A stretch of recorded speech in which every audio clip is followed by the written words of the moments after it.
C'est le rituel de millions de personnes. Vous rentrez fatigué après une longue journée de travail, vous préparez votre repas et avant même de commencer à manger, vous êtes déjà devant la télé, le smartphone ou la tablette. Il faut vite se distraire et rentabiliser un maximum ce peu de temps libre qu'il vous reste pour la soirée. Aujourd'hui, ça semble impossible de manger dans le silence, dans le calme, sans rien faire d'autre. C'est angoissant et puis on a l'impression de perdre son temps. Alors, clairement, ça semble inoffensif de manger son plat préféré devant sa série préférée. Sauf qu'en réalité, ce geste anodin coupe la communication la plus importante de votre corps, la ligne directe entre le cerveau et votre estomac. Aujourd'hui, on va voir pourquoi manger devant un écran n'est pas juste une mauvaise habitude, mais un véritable sabotage métabolique qui vous fait grossir, qui vous fait ballonner et qui déséquilibre votre satiété. Pour comprendre le problème, il faut savoir que la digestion commence par les yeux et pas dans la bouche. C'est ce qu'on appelle la phase céphalique. Quand vous regardez de la nourriture, votre cerveau analyse déjà la composition. Est-ce que c'est gras, sucré, salé? Et il va déjà envoyer des signaux à votre estomac pour préparer les sucs gastriques. Mais quand vous regardez une série télévisée par exemple, le cerveau est un petit peu comme hypnotisé. Il est ailleurs, il est aveuglé et ne sait pas du tout ce que vous ingérez. Conséquence immédiate prouvée par les neurosciences, le signal de satiété est brouillé. Normalement, le cerveau compte globalement les bouchées que vous ingérez pour vous faire comprendre au bout d'un moment que c'est bon, vous avez mangé assez. Mais devant un écran, ce compteur est désactivé. Les études montrent que l'on peut ingérer entre 15 et 25% de calories supplémentaires quand on est dans cet état. Et on ne se rend pas compte. Et comme votre cerveau n'a pas enregistré ce plaisir du repas, il n'y a même pas de satisfaction. On a mangé et puis on ne se rend même pas compte en fait. Alors la suite logique de tout ça, c'est que le cerveau va réclamer du sucre. Environ 1 heure plus tard, car même si vous avez mangé et même si c'est plus que la normale, votre cerveau n'a pas l'impression que c'est le cas et donc il va vous réclamer quand même sa dose de glucose pour être sûr d'avoir assez, car il n'a pas pris conscience de ce que vous avez ingéré juste avant. Le deuxième problème est plutôt mécanique. Observer quelqu'un manger devant la télé, c'est un automate. Le rythme de la mastication s'accélère, on gobe au lieu de mâcher. Il faut aller vite, et pire encore si c'est un film ou une série où il y a de l'action, du suspense ou de la peur, il va aussi y avoir un côté émotionnel qui va faire qu'on va manger plus vite et que l'on va mâcher moins longtemps. Le résultat, c'est des aliments trop gros qui arrivent dans l'estomac. Lui, il n'a pas de dents, et donc cette phase de préparation a complètement été zappée. Il n'y a pas eu suffisamment de salivation et donc d'enzymes digestives. L'estomac se retrouve avec beaucoup trop de travail à gérer et donc là on est dans une situation parfaite pour avoir des ballonnements, des gaz ou encore de la fatigue après le repas. À ce moment-là, votre corps, au lieu de digérer tranquillement et que ce repas vous apporte de l'énergie, c'est plutôt l'inverse qui va se produire car le corps va puiser une énergie monstrueuse, compenser cette digestion mal faite et c'est cela qui peut vous donner un gros coup de fatigue en soirée par exemple. Enfin, il y a aussi l'aspect hormonal. C'est bien connu aujourd'hui, les écrans stimulent la dopamine qui est l'hormone du plaisir immédiat. Et le fait d'associer les écrans avec la nourriture fait que la dopamine est surstimulée. Et votre cerveau commence à associer écran avec manger. C'est pour ça que vous pouvez ressentir une espèce de faim lorsque vous vous trouvez devant l'écran. Même si vous avez mangé assez il y a 1 heure ou 2, il y a ce réflexe qui est créé au niveau cérébral. Et donc, le cinéma réclame son popcorn. Alors on fait quoi ?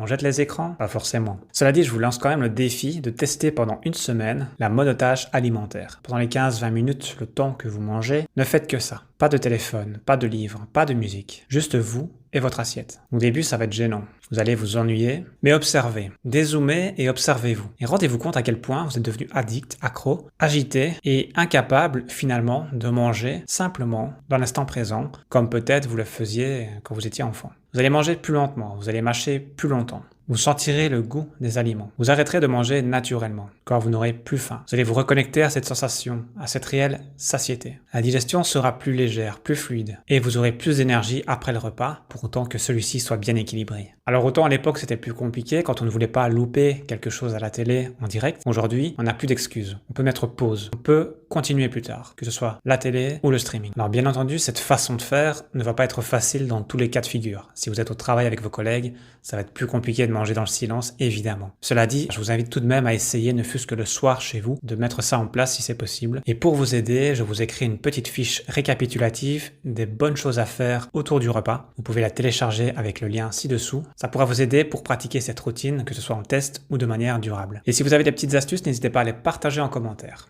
Merci pour votre écoute et à bientôt.